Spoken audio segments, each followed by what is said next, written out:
Towards the end of the Dan Marino, Brett Favre, John Elway era of the NFL, there was a growing fear amongst the NFL elites that maybe the next crop of elite quarterbacks would not emerge. And I think it was from this that the great changing of the NFL rules towards the offense sort of sprang. The NFL realized that quarterbacks were the premier position in the NFL, and if they could not get the next crop of absolutely elite quarterbacks, maybe they would have to manufacture that.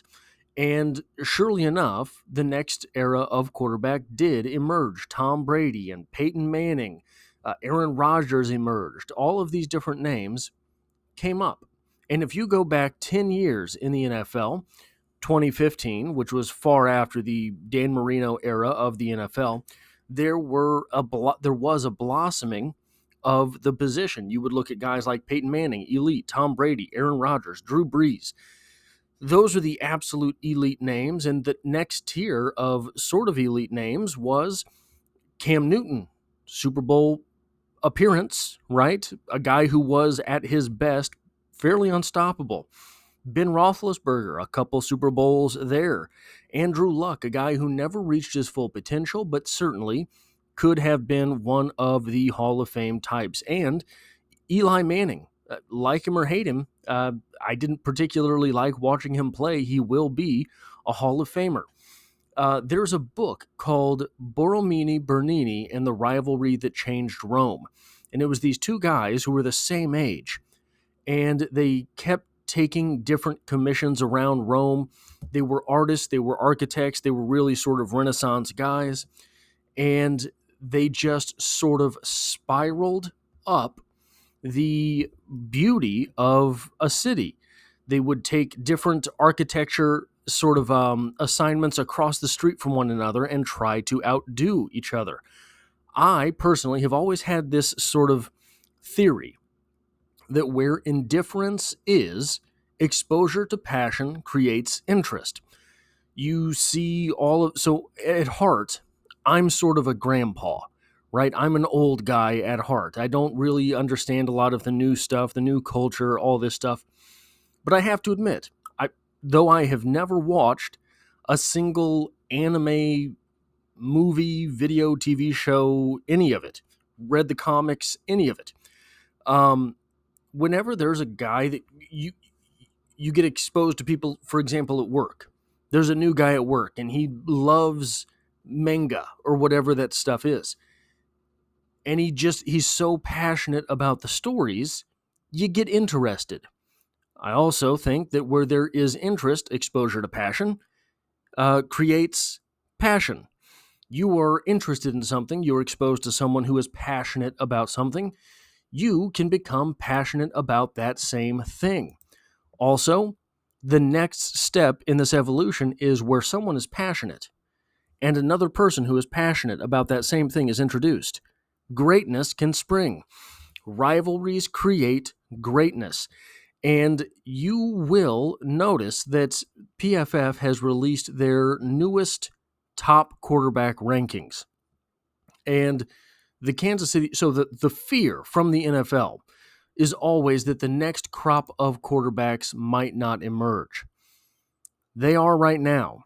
Patrick Mahomes is on pace to be the greatest quarterback of all time. This has led to the NFL having a wellspring of young talent at the quarterback position. Guys look at what Patrick Mahomes is doing and they think, if I'm going to get even a single ring, I have to be so exceptional that it's ridiculous through the annals of time. The Kansas City Chiefs, there's 17 games in a season, right? 17 games. 9 times the Kansas City Chiefs will face in the 2025 NFL season top half of the league quarterbacks. So we're going to go through that, and there's one bonus name at the end that is just, in my opinion, maybe not elite, but it is funny that he is where he is on this list. So PFF ranks as the number 1 quarterback in the league, obviously, Patrick Mahomes.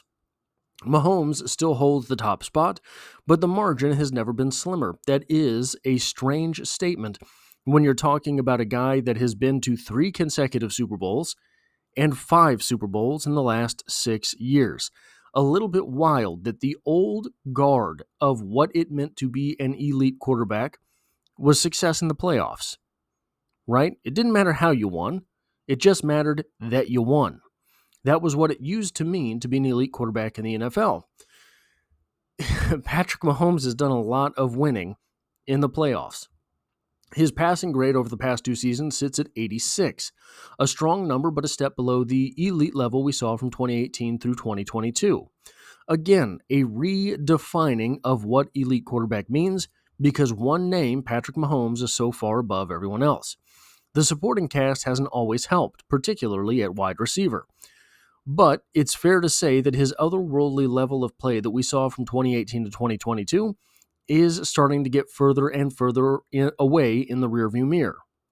That said, no one blends poise, playmaking, and postseason performance like Mahomes, which is why he remains at number 1 entering 2025, even if the field is closer than ever. Strange that you kind of have to mention 2025 and 2022, despite the fact that 2025 hasn't started yet, just to make that look further away in the rearview mirror. Now, the Chiefs will not face the number 2 quarterback as ranked by PFF in the NFL, Joe Burrow, but I think it's possible they will face Joe Burrow in the playoffs. They will face the number 3 quarterback, Lamar Jackson. Jackson is coming off the best season of his career and one of the highest graded quarterback campaigns in PFF history, finishing 2024 with a 94.9 overall grade. The 2-time NFL MVP remains the most dynamic player at the position, blending elite arm talent with unmatched rushing ability. The only lingering blemish on his resume is his postseason record, what it used to mean to be an elite quarterback. If Jackson can translate his regular season dominance into playoff success and capture a Super Bowl, he'll cement his place among the NFL's all-time greats. We have to project for Lamar Jackson. We have to say if for Lamar Jackson. Notice that in Patrick Mahomes' blurb, there is no if. There is only, a subpar 2024 season, a subpar 2023 season. Subpar for who? Subpar to whom? It is from the standard of Patrick Mahomes that Patrick Mahomes is graded. Everyone else will have ifs in their blurb. Josh Allen, Buffalo Bills. Allen's 95.4 overall grade over the past 3 seasons ranks first among all quarterbacks. His 91.4 passing grade in that span is third behind Burrow and Lamar Jackson. 3 seasons. Why say 3 seasons? Because 2 of those have been quote-unquote subpar performances from Patrick Mahomes. Then we get down into the Tier 2 quarterbacks, high-end starters. Jalen Hurts. Jalen Hurts' 2024 campaign, capped by an impressive Super Bowl run, was a return to form after a turbulent, not subpar, 2023 season. A year earlier, Hurts too often pressed in high leverage moments and struggled under pressure, but he flipped the script this past season, showing poise, and control even when things broke down around him after a slow start. He found his rhythm and delivered when it mattered most. Over the past 3 seasons, his 91.5 overall grade ranks 5th among all quarterbacks.